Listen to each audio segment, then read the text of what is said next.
सबका नाम आदम। तो सबने मिलकर कहा जन्नत में बने। मालूम है प्रोग्राम क्या है, सीन क्या है? पहले तो अपना बाप तस्लीम किया आदम को, फिर कहा जन्नत में बने हो ताकि कभी बटने पाए तो सबको मिले कि मेरे बाप की है, मेरे बाप की जन्नत है, मेरे बाप की जन्नत है, मुझे भी दो, मुझे भी दो, मुझे भी दो, देना पड़ेगी। अब जन्नत में तो भाई काफिर भी जाएगा, मुश्रिक भी जाएगा, मुनाफिक भी जाएगा, फिर तो हर एक कोई गिनत करेगा चूंकि आदम का बेटा है। तो इस चालाकी के लिए ये नजरिया गढ़ा गया कि आदम जन्नत में पैदा हुए ताकि जन्नत सबकी प्रॉपर्टी हो जाए। और करिए, लेकिन अल्लाह ने आपने जन्नत में पैदा ही नहीं किया, आपने पैदा किया है फिल अर्ज। अर्ज का मतलब फिर तजुर्बा नहीं करूंगा तो समझ में नहीं आएगा। अर्ज का मतलब है जमीन। आदम कहाँ बने हैं? जमीन पर, फी में, जमीन में बने। कोई आयत नहीं है फिर जन्नत में बने हो, जमीन में बने। अब बस आएंगे ना, अब आपको बच जाएगा। तो कुरान कह रहा है जमीन में बने और मुसलमान भाई कह रहे हैं सब 73 फिरके कि जन्नत में बने। तो अगर कुरान की मानू तो मुसलमान छूट जाए और अगर मुसलमानों की मानू तो कुरान छूटे। एक तरफ ईमान को खतरा है, एक तरफ इत्तिहाद को खतरा है, और मैं चाहता हूं कि ईमान भी सलामत रहे और इत्तिहाद भी कायम रहे। तो कैसे? इसी चीज का नाम, भाई जो एक चीज है वो एक ही तो हो सकती है, वो दो तो नहीं हो सकती। दूध दूध रहेगा, पानी तो हो नहीं सकता, पानी पानी रहेगा, दूध तो नहीं हो सकता ना। तो भाई एक ही चीज है। आदम को कुरान कह रहा है कि जमीन में पैदा किया, तो जमीन है और हम सब कह रहे हैं मुसलमान। उसमें एक ही बात नहीं कह रहा हूं मैं, जब मैं सुन्नी कह रहा हूं या शिया कह रहा हूं या देवबंदी नहीं, सारे मुसलमानों ने 73 फिरकों ने लिखा कि आदम जन्नत में बने, मगर कुरान कह रहा है जमीन में बने। तो अब कैसे हो ये प्रॉब्लम हल? ये तो मुश्किल है ना, मुश्किल है कि नहीं? कुरान कह रहा है जमीन में बने, मुसलमान कह रहे हैं जन्नत में बने। छोड़ना किसी को नहीं, क्योंकि कुरान छूटे तो ईमान का खतरा, मुसलमान छूटे तो इतिहाद का खतरा, और दोनों चीजें छोड़ना नहीं। तो इसी मामले को तो मुश्किल कहते हैं। यही तो मुश्किल है, अदालत इलाही के खिलाफ है कि मुश्किल तो हो लेकिन कोई मुश्किल कुशा ना हो।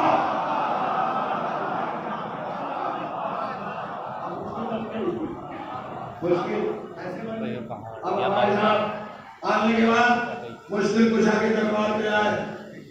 ये दरबार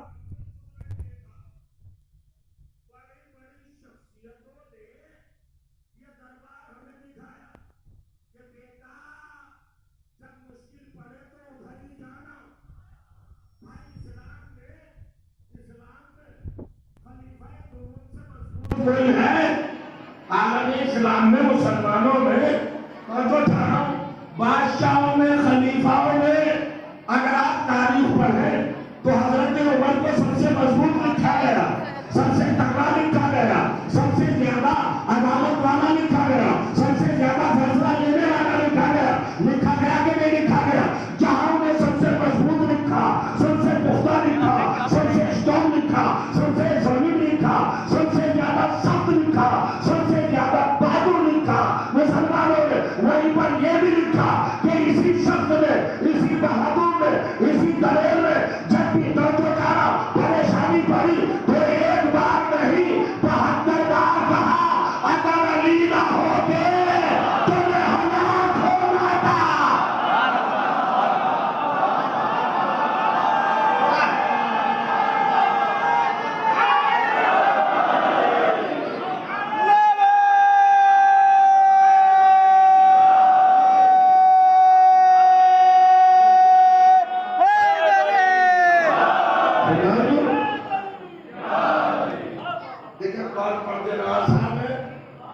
हजरत उमर ने क्या कहा?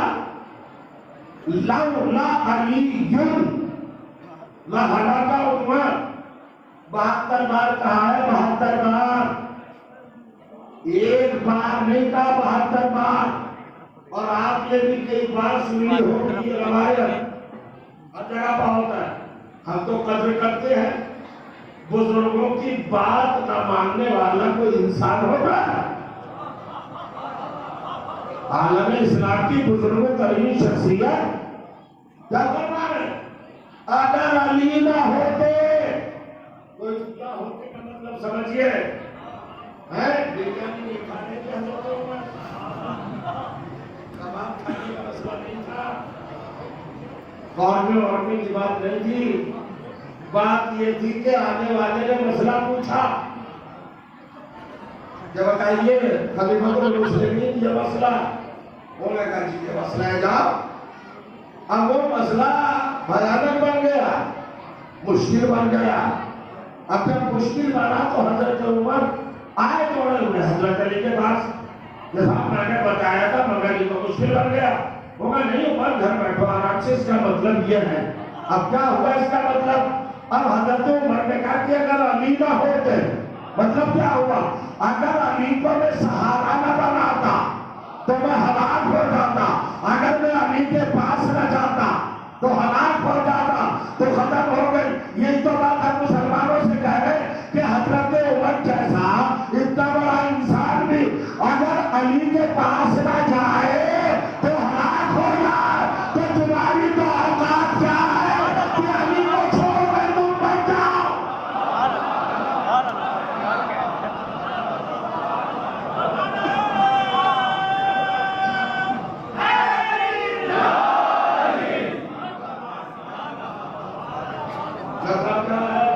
मतलब ये है खलीफा वक्त का, देखो जब मुश्किल पड़े, मुसीबत पड़े, कठिनाई हो, जहमत हो, प्रॉब्लम हो, तो अली को न भूल जाना, वरना हलाक हो जाओगे, बर्बाद हो जाओ।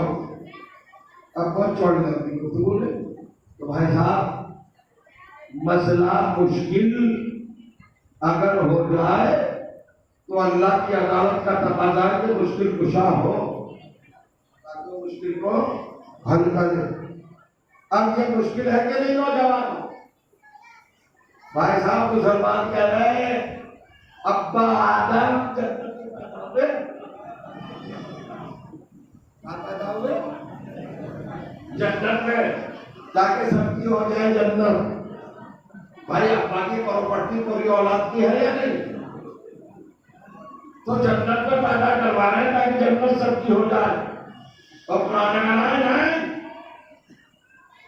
जमीन में पैदा हुए, बन गया मुश्किल मामला। हमारे मौला के पास, अरे मौला हमारे भाई मुसलमान और सब मुसलमान तो कह रहे हैं कि हजरत आदम जन्नत में पैदा हुए, लेकिन आपके भाई, आपके नूर के शरीर, आपके आका रसूलुल्लाह के सीने पर जो कुरान नाजिल हुआ उसमें तो लिखा है कि आदम जमीन पर पैदा हुए। तो तुम्हें क्या परेशानी है? अरे मौला परेशानी ये है कि सब कह रहे जन्नत पर बने और कुरान कह रहा जमीन पर बने, का तो हटाओ मुश्किल। मौला ने ऐसे किया है हटाओ मुश्किल, मगर मौला कैसे हटे मुश्किल का? कुछ भी नहीं। वो इतना सा बात है कि एक ऐसी जमीन तलाश कर लो, ऐसी जगह तलाश कर लो जो एक ही वक्त में जन्नत भी हो और जमीन भी हो। क्या करा और क्या मुश्किल है? हमें भी तो लग गया, बहुत आसान करके आपको सुना रहा हूँ। मेरे मौला ने क्या कहा? मुश्किल कुशा हाजत रवा उतना कुशा, दामाद रसूल खलीफतुर रसूल अमीरुल मोमिनीन बाबुल मदीनतुल उल। क्या बोले? परेशान क्यों जाने वालों? अरे मुसलमानों परेशान ना हो, मैं अली हूँ। मौला कुरान जन्नत और जमीन का ऐसा मकाम, ऐसी जगह तलाश कर लो जो एक ही वक्त में जन्नत भी हो और जमीन भी हो। अरे मौला वो जगह कौन सी है? अब वो जगह मिली, मैं बता रहा था, एक रोज स्टेट की किताब पढ़ रहा था तो हयातुल कुलूब में मुझे मिला कि हजरत आदम नजफ से पैदा हुए। कहां पैदा हुए? हजरत आदम नजफ में पैदा हुए। ये नजफ क्या है? कौन सी जगह है? कहीं नजफ तो इराक में है, एक शहर है, शहर का नाम नजफ नहीं है, एक जगह का नाम नजफ है। वो जगह किसकी है? किसका घर है? कौन रहता है? बताओ ना। हर मुसलमान जानता है कि नजफ में हमारा मौला अली है, अली का मज़ार है, अली का रोजा है। कहां है अली मेरे? आप सोचिएगा, ये अली का घर है। नजफ क्या है? अली का घर। जाने हो तो बात कहूं, नजफ है अली का घर, नजफ है अली का घर। गौर करिएगा, आदम हुए पैदा जन्नत में, मुसलमानों ने कहा जन्नत में बने, जन्नत में बने, और रवायत कह रही है कि नजफ में बने, नजफ में पैदा हुए। तो इसका मतलब यह हुआ कि नजफ जमीन भी है और जन्नत भी है। और करिया तो एक जुमला कह दो कि जन्नत किसी बिल्डिंग का नाम नहीं है, किसी खाके का नाम नहीं है, किसी शब्द का नाम नहीं है, किसी कस्बे का नाम नहीं है, किसी मकान का नाम नहीं है, किसी खित्ते का नाम नहीं है, किसी इलाके का नाम नहीं है, किसी एरिया का नाम नहीं है, बल्कि जन्नत क्या है? जन्नत एरिया का नाम नहीं है, जन्नत खित्ते का नाम नहीं है, बल्कि जन्नत क्या है? जहां अली हो।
May pegang lagi.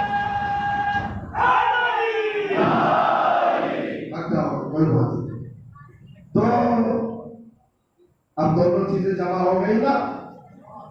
अब भैया क्या तर्जुमा हुआ जन्नत का? एक मकाम एक ही वक्त में, जन्नत भी है और जमीन भी है। नजफ़े अशराफ जन्नत भी है और जमीन भी। तो जहां अली हो वही जन्नत। जन्नत इधर उधर पृथ्वी नहीं मिल रही है। जहां अली हो वही जन्नत, जहां अली हो वही जन्नत। जिस अकीदे में अली वो अकीदा जन्नत, जिस ईमान में अली वो ईमान जन्नत, जिस जहन में अली वो जहन जन्नत, जिस घर में अली वो घर जन्नत, जिस तकरीर में अली वो तकरीर जन्नत, जिस नमाज में अली वो नमाज जन्नत, जिस अज़ान में अली वो अज़ान जन्नत, जिस कलमे में अली वो कलमा जन्नत, जिस नस्ल में अली वो नस्ल जन्नत, जिस गोद में अली।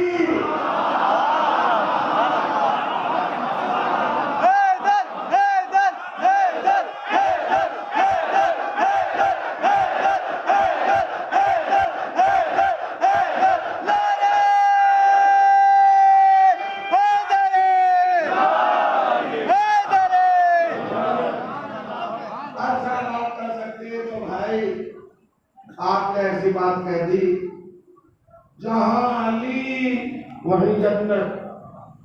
तो इस बात को मानने में भी कोई परेशानी नहीं, इसलिए कि अली वो मरकजी इत्तिहाद ज़ात है कि जहां पर सबको आना पड़ता है। और वह फर्क कितना है सुन्नी और शिया में, नहीं समझे? कितना फर्क है? सुन्नी और शिया में कोई भी फर्क नहीं, माथे देखो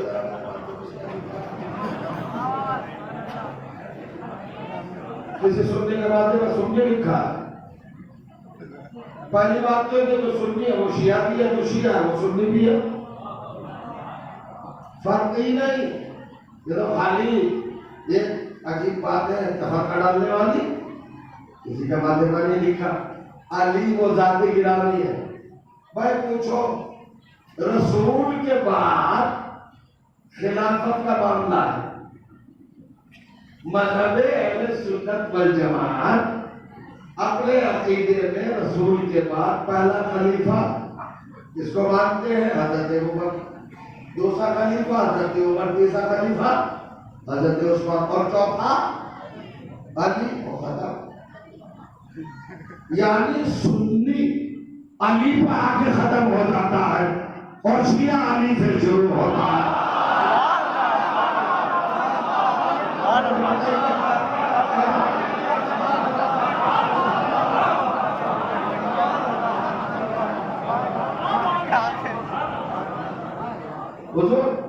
बताइए अरे आप बापा कर रहे हैं कि मैंने बल्दी शुरू में दी वाकई मेरा जिम्मा है और मेरी ड्यूटी है कि मैं आपको समझा दूं, अपने इल्म का रोग न डालूं। वो बहुत पढ़ा लिखा हो, बहुत पढ़ा लिखा हो, घर बैठ जाके मिंबर पे आया है इनको समझाने के लिए, इनको बताने के लिए। थोड़ा सा ठीक तो भाई तो सबको मानना ही पड़ेगा। ये लेके सुन्नी जहाँ के रुक जाए वो जात अली और शिया जहाँ से शुरू हो यानी सुन्नी अपने कमाल पे नहीं पहुंचता अगर अली को न माने, और शिया शुरू ही नहीं होता अगर अली को न माने। शियों की बिस्मिल्लाह है अली।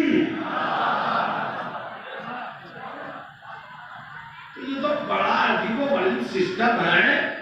सब कुछ होने के बाद भी अल्लाह ने निजाम कैसे कायम रखा कि फंस के तो रहोगे, जा तो सकते नहीं, क्योंकि हक को हमने हक बनाया। सुनिए और लोगों ने कहा साहब जहाँ अली हो वो जन्नत, वही जगह जन्नत, वही जगह जन्नत। बिल्कुल जहाँ अली जन्नत कहो तो नजफ अशरफ में है, नजफ अशरफ जन्नत। कहो तो अली की कब्र है, कब्र जन्नत। तो जाओ सारे आलम इस्लाम से पूछो, 73 के 73 फिरके के उलमा से पूछो कि रसूलुल्लाह ने फरमाया कि नहीं फरमाया। तो कीजिएगा कब्रुल मोमिन ना कीजिएगा, कब्रुल मोमिन रियाज़तुन मिन रियाज़िल जन्नह, हर मोमिन की कब्र जन्नत है। किसकी कब्र जन्नत है? आगे तो नहीं, ये मैंने पहली रवायत पढ़ी है, पहली हदीस क्या पढ़ी है थी तो कब्रुल मोमिन रोज़तुन मिन रियाज़िल। अरे जवान अगर कोई तुमसे पूछे कि इतने बड़े इमाम वाले की इतनी बड़ी मजलिस में ये हज़रत अब्बास आपसे क्या कह रहा था कि अली की कब्र नजफ है, नजफ में आदम लगे हैं और वो जगह जन्नत है। सब कह रहे हैं, अरे कुरान कह रहे जमीन, हम कह रहे जन्नत। मगर अब सुनिए, कमा तो अली की कब्र है, वो जगह कैसे जन्नत हो जाएगी? तो रसूलुल्लाह ने कहा कि नहीं कहा कब्रुल मोमिन रोज़तुन मिन रियाज़िल जन्नह, हर मोमिन की कब्र जन्नत है, हर मोमिन की कब्र जन्नत है। जाओ कुरान उठा के पूछो, सरों पर कुरान रख दो 73 फिरकों के उलमा के, हर आदमी कहेगा हाँ रसूल की हदीस है, सरकार की हदीस है ना, सैयद कौनैन की हदीस है, हबीब खुदा की हदीस है, महबूब इलाही की हदीस है, सैयदुल अंबिया की हदीस है। कोई शक नहीं है मोमिन की कब्र जन्नत। अरे भाई जब से अली की कब्र को तो मान लिया ना कि अली की कब्र, तो शर्म नहीं आती, गैरत नहीं आती। जहां मोमिन दफन हो वो तो जन्नत है, तो जहां अमीरुल मोमिनीन दफन हो।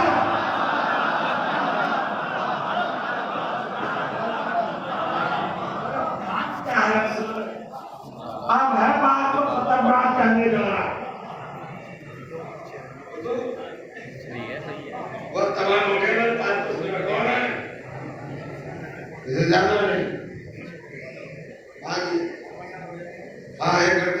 हो गया है। आजकल 1 घंटे की कैपेसिटी है बस, उसके बाद भूलना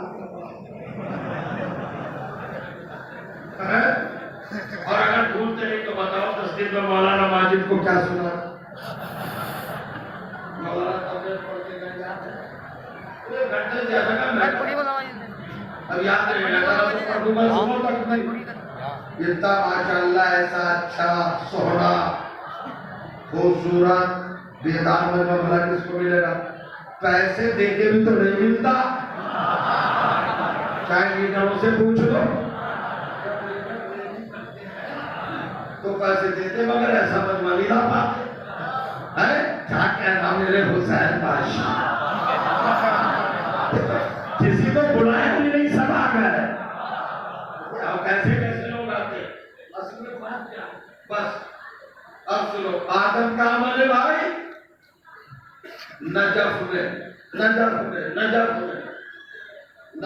में आदम का पुतला बना, आदम का जिस्म नजफ में बना। उस जिस्म में रूह डाली गई, वहीं फरिश्तों से आदम को सजदा कराया गया। अब देखे परेशान क्यों है? शातिर दमाग, सियासी दमाग परेशान क्यों है?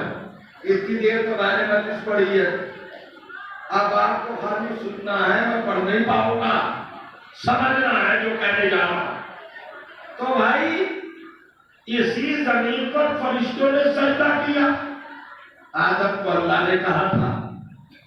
तो साहब कोई फरिश्ता ऐसा था जिसने सजदा न किया हो? नजफ की धरती पर सब झुक गए, एक वक्त था जो अकड़ गया। अच्छा वो अकड़ने वाला कोई मामूली नहीं था, आप मुझसे बेहतर जानते हैं। अरे भाई साहब कोई सजदा उसका छूटा हुआ ही नहीं था।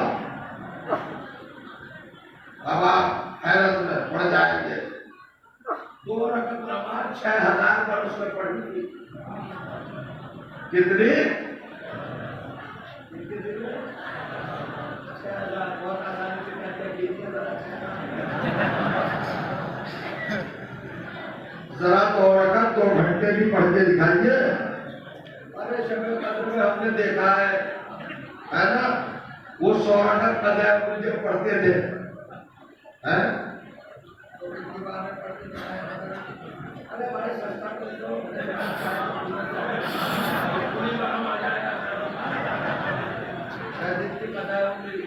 रमजान में बढ़ जाती है शब कद्रों में हमारे यहाँ 100 रकअत।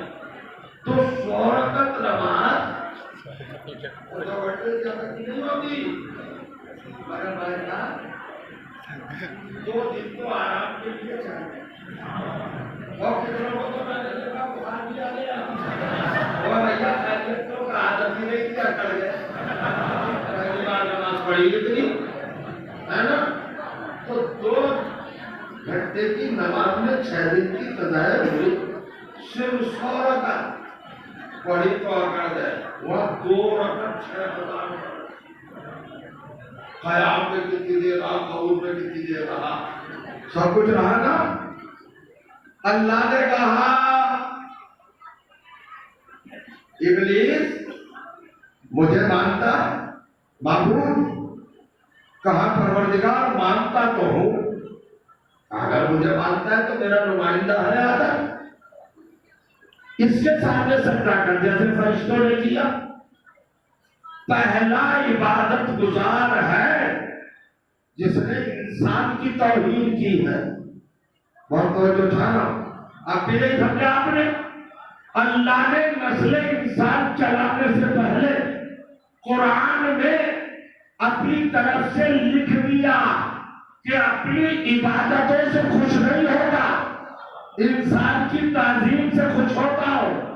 और अगर नमाजें बहुत भी लेके आओगे और इंसान की तौहीन करोगे तो नमाजें मुंह पे ना दूंगा।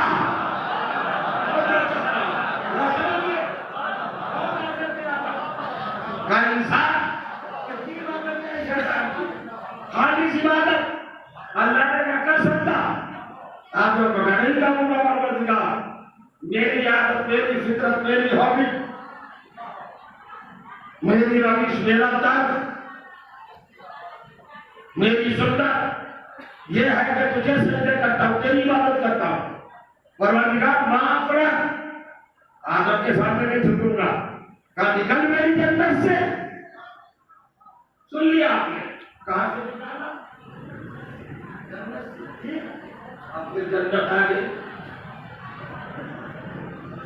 फखरुज मिनहा इन्नका रजीम व इन्ना अलैका लानती अला यौमिद्दीन। ये कुरान मजीद है, पढ़िए। निकल, फखरुज, गेट आउट, निकल। 6,000 वर्ष में 2 रकात नमाज पढ़ने वाले नमाजी को डांट के निकाला और लानत के साथ निकाला। ये तुझ पे लानत निकल गया। कहां से निकला? जन्नत से। भूले पड़े तो इंग्लैंड में कैसे भूल जाओगे? जन्नत से निकला। अभी तो पढ़ के गया हूं। आदम कहां बने थे? सजदा कहां हुआ था? नजर में। कोई इंसान काम किया शैतान ने? नजर में। निकाला कहां से गया? अल्लाह जाने आप कहां होंगे, मुझे नहीं पता। कहां से निकाला गया? नजफ से। नजफ किसका घर है? अली का घर। अली किसके छोटे भाई हैं? का मोहम्मद के। खत्म हो गई बात। जो छोटे भाई के घर से निकाला जाए, जब वो शैतान है तो जो बड़े भाई के घर से निकाला जाए।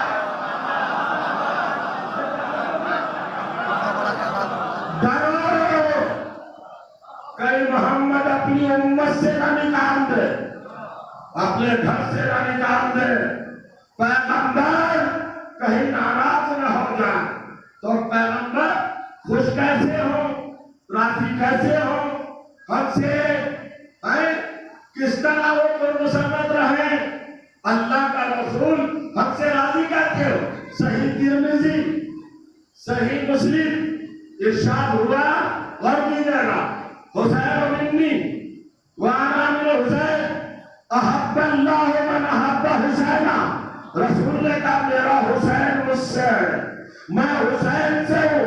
ये परवरदिगार उससे खुश रहना जो हुसैन से खुश रहे, उससे मोहब्बत करना जो हुसैन से मोहब्बत करे। बहुत देर सुनिए आपके मजलिस।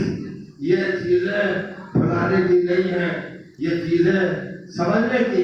कितने मुकद्दर वाले हैं आप, किस शान से मजलिस कर रहे हैं।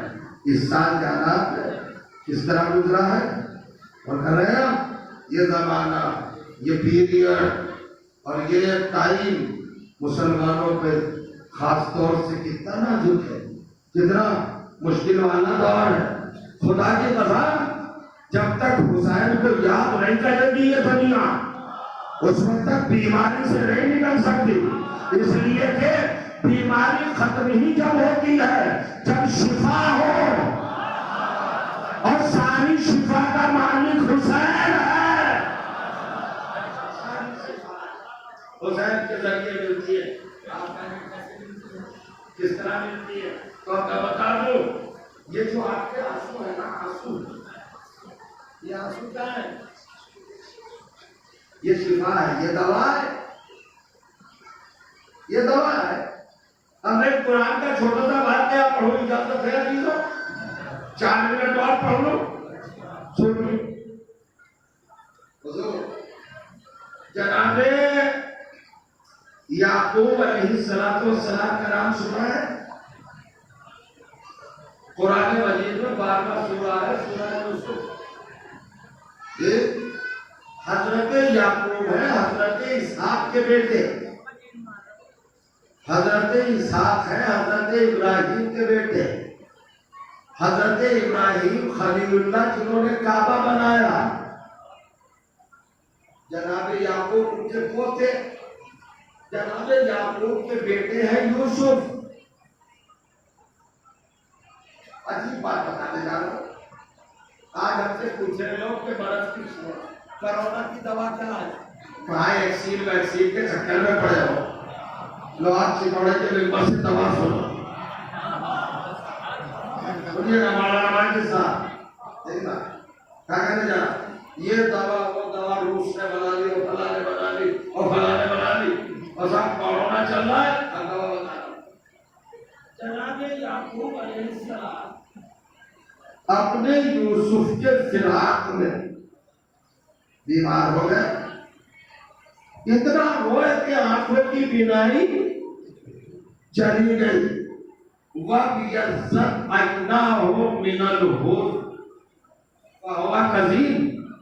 जनाबे याकूब इतना रोए अपने बेटे पर, हालांकि कभी को पता था मेरा बेटा जिंदा है। ये देखो मुसलमानों को जो बहकाया जाता है, और ये कहते हुसैन ने लगा कि हुसैन शहीद होकर जिंदा हो गए तो जिंदा पर होना क्या मतलब?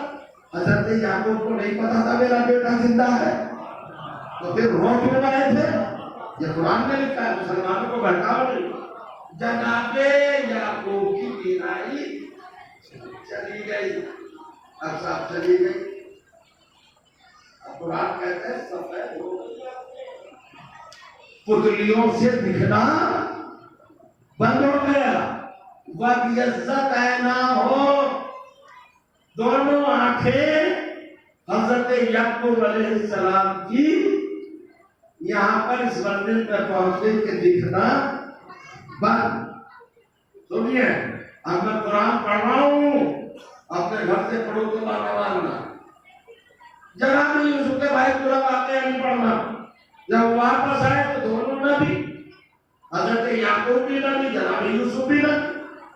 जनाब याकूब को पता चल गया, जनाब यूसुफ को, कि मेरे बाबा की मेरे गम में रोते रोते बीमारी चली गई। हजरत यूसुफ नबी होते हुए मिस्र के बादशाह भी हो गए। मिस्र के अंदर बड़े बड़े हकीम थे। जनाब यूसुफ ने कोई सुरमा नहीं भेजा, कोई काजल नहीं भेजा, कोई मरहम नहीं भेजा, कुछ नहीं भेजा। कोई जड़ी बूटी मिस्र साहब आई, उस दौर का टेक्नोलॉजी में बहुत एडवांस, साइंस बहुत थी, अभी तो उतना पहुंचा भी नहीं।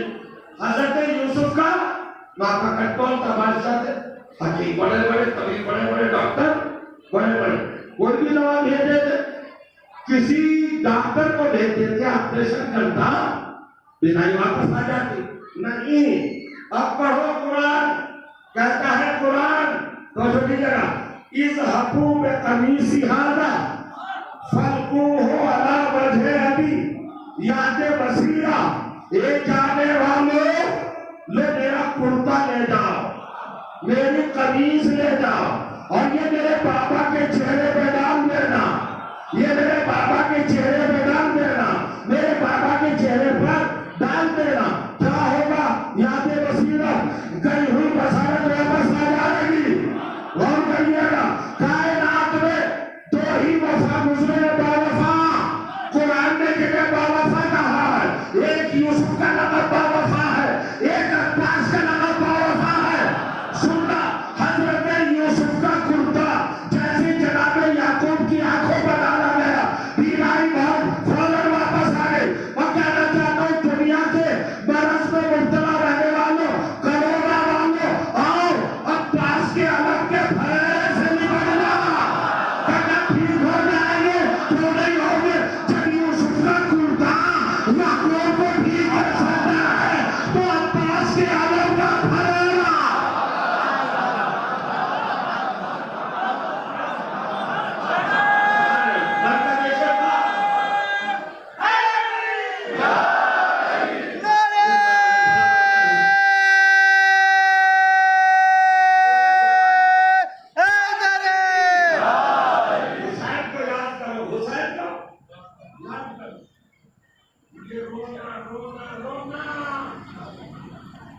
ये आंसू निकालना बड़ा अहम पहला है। अगर बहुत ज्यादा नदी गिरोगे तो उसकी भी बीमारी चली जाती है। ये बात 1400 साल से हो रही है, इसकी बिनाई क्यों नहीं जाती? देखो अभी तो ऐसे खामोश है, मैं जमानत में दूंगा तो हुसैन की कोई बीमार नहीं होगा, किसी को परेशानी नहीं होगी, मगर शर्त यह है कि अपने वजूद से बाहर आके सुनो जो पढ़ना चाह रहा हूं। ये मेरी मजलिस का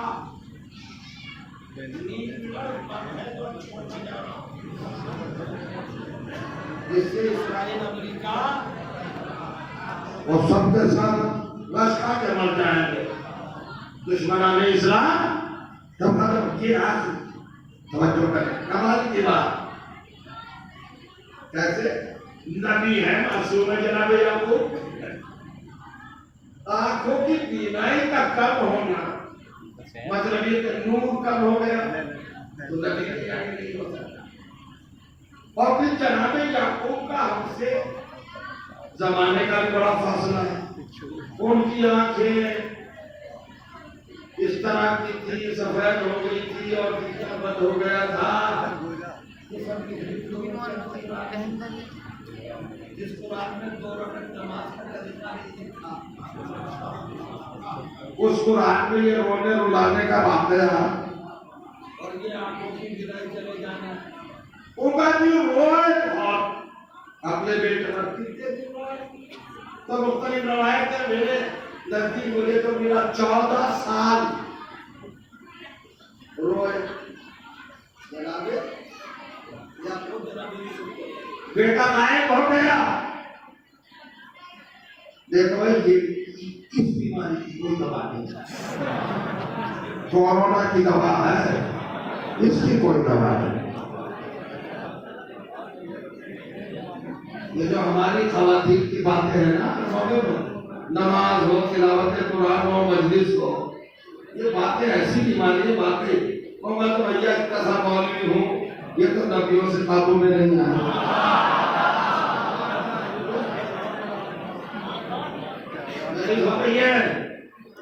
गौर से सुने माए बहने, तो जो कहने मैं क्या बात करने जा रहा हूँ। कुरान मजीद से कितनी अजीब बात, जनाब याकूब मासूम नबी रसूल, मगर कुरान में लिखा सूरह यूसुफ जिस तरह चाहे पढ़ ले, 14 बरस अपने बेटे के फिराक पर रोए। और मैं कसम खा के मिंबर से कह रहा हूं कि नबी मोहतरम को पता था मेरा बेटा जिंदा है, मगर चूंकि नजरों से दूर था तो रोए। रोने का रद्द अमल क्या हुआ, जिंदगी चली गई। कितने गई 14 बरस। ये 1400 बरस से हो गई।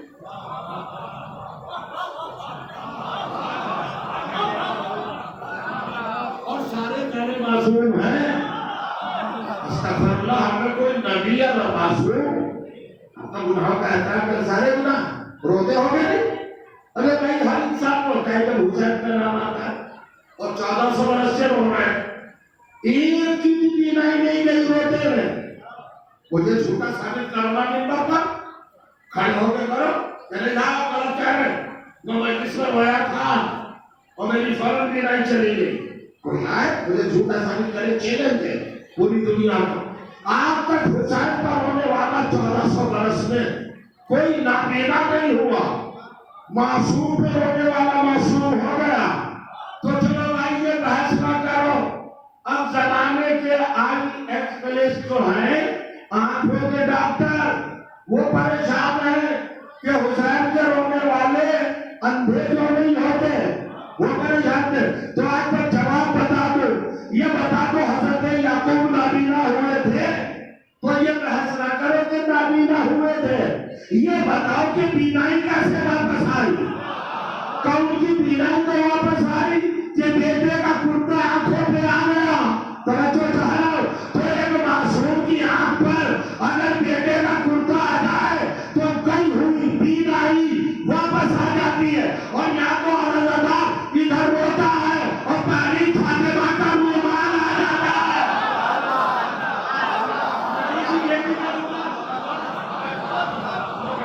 बेटी का रुमाल। मोहम्मद तो याकूब का भी नबी है, हुजूर तो यूसुफ के भी नबी है, तो जब याकूब के बेटे के कुर्ते में ये असर है कि गई हुई बीनाई वापस आ जाए, तो मोहम्मद की बेटी के रोमान में कितना असर होगा?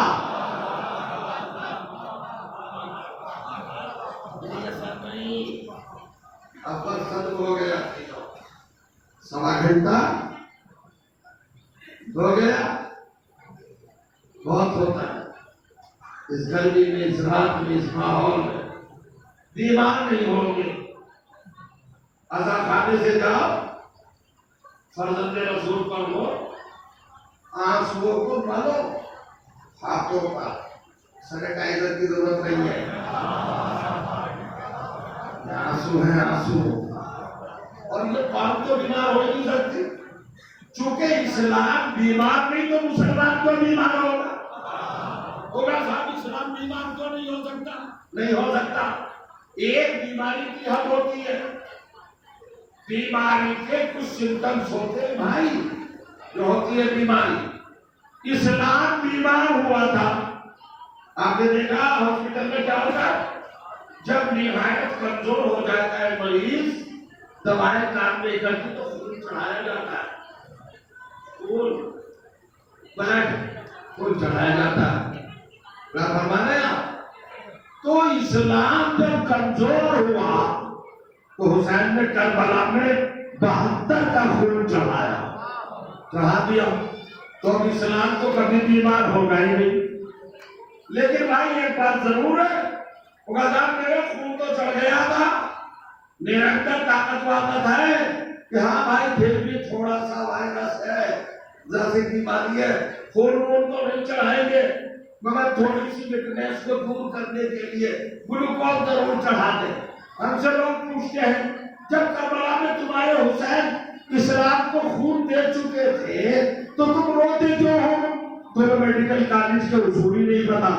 भाई खून चढ़ाए जाने के बाद भी ग्लूकोज दिया जाता, इस्लाम को खून तो हुसैन दे गए, सुबह कयामत तक ग्लूकोज ये हज़ारात देते रहेंगे। ये आंसू क्या है? ये ग्लूकोज है, ये इस्लाम की हयात, इस्लाम का मंत्र, ये इस्लाम की दवा, ये इस्लाम की दिला, सब कुछ जिसके बगैर जिंदा नहीं रख सकता। खुल के आएगी दुनिया, नहीं आएगी।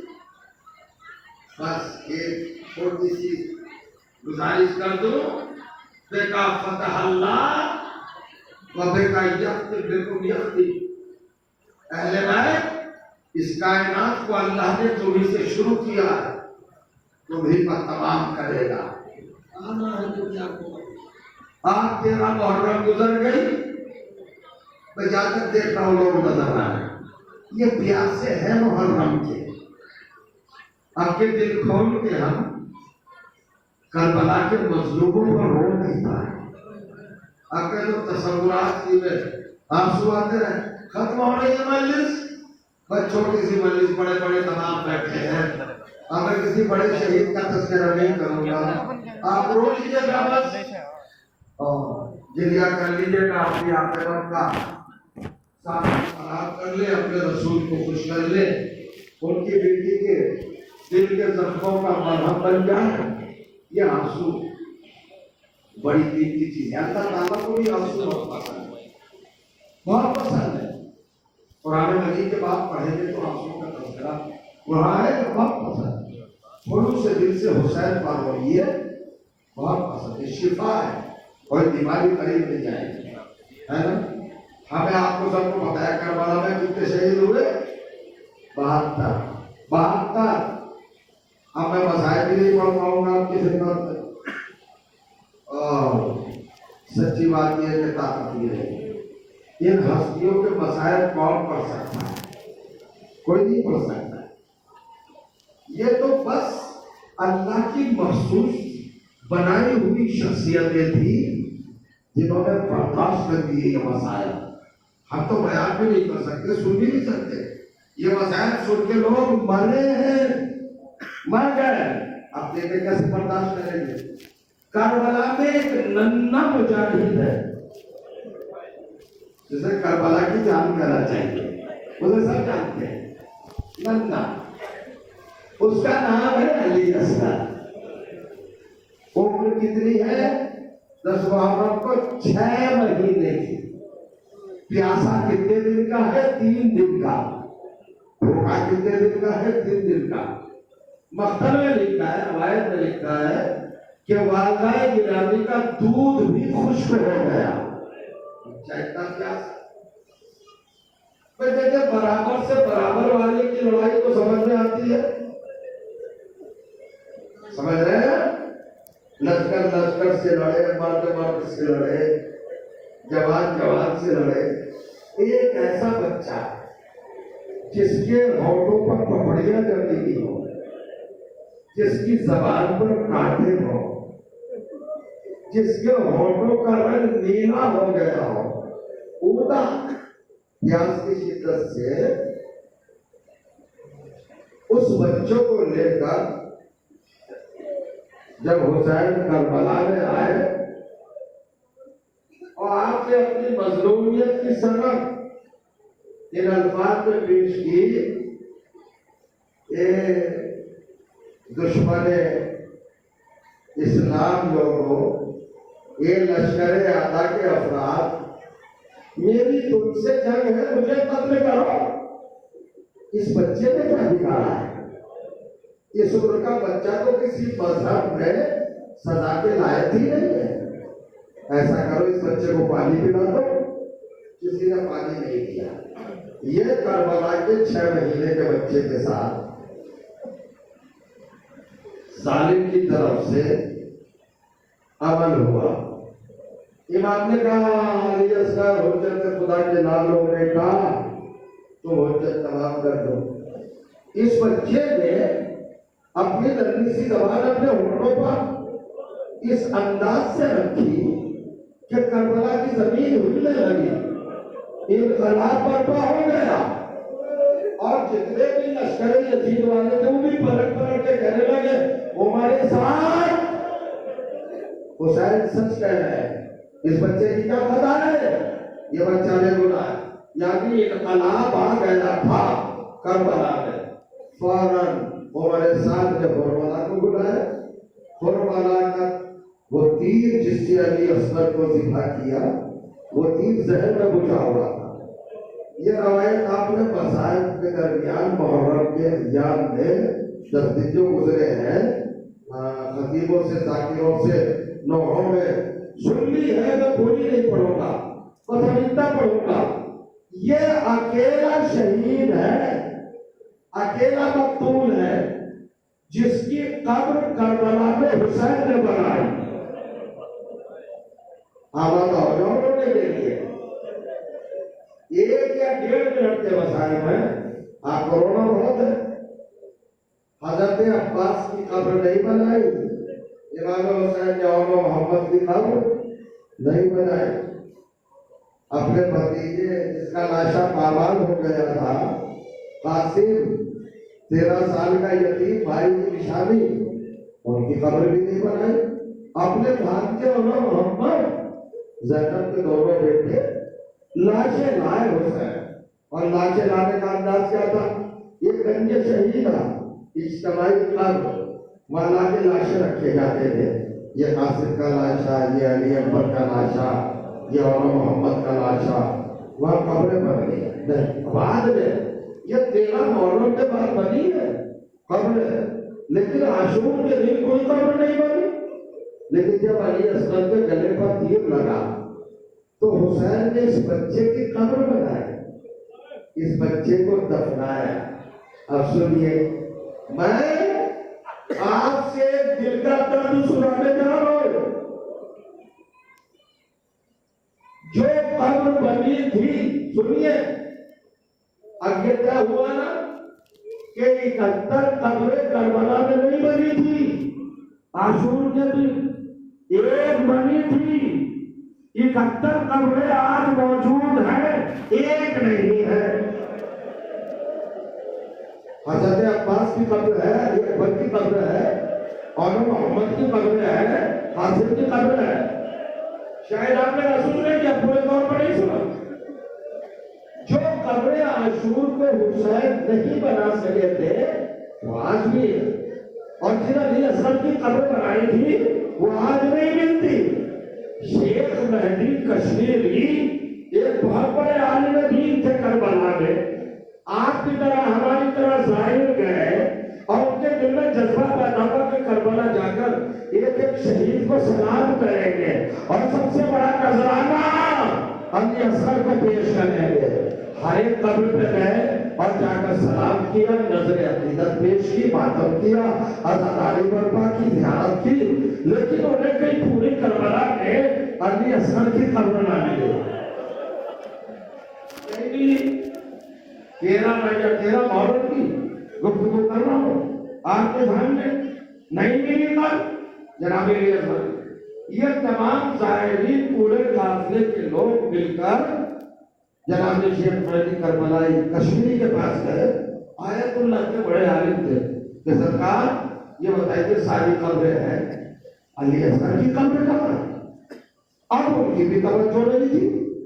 उन्होंने कहा भाई मैं कल बताऊंगा, रात भर किताबें देखूंगा, लाइब्रेरी में किताबखाने में तो बताऊंगा कि कहाँ दफन है, किस जगह दफन है। अब तो इतने 1400 साल के करीब हो रहे हैं, अब कैसे पता चले कि अली असगर की कब्र कहाँ है? ये शेख मेहदी रात भर किताबें देखते रहे मगर इन्हें कुछ ना मिला। जाहिर फिर सुबह को आए की खिदमत में, आगा क्या हुआ? पता चला उस नन्हे मुजाहिद की कब्र कहाँ है। तो दहाड़े मार के रोने लगे कि भाइयों मुझे माफ करो, मैंने रात भर किताबें देखी, देखो मेरी आंखें सूझ रही है, लाल हो गई है, मगर मुझे कहीं नहीं मिला। कहा जाहिरों का अजीब मरीज कैफ का आलम था। उन्होंने कहा आगा साहब हम करबला से नहीं जाएंगे, यहीं मर जाएंगे। अगर हमें मालूम तो हुआ कि अली असगर की कब्र कहाँ है, पर इतना कहना था कि ये शेख मेहदी उठे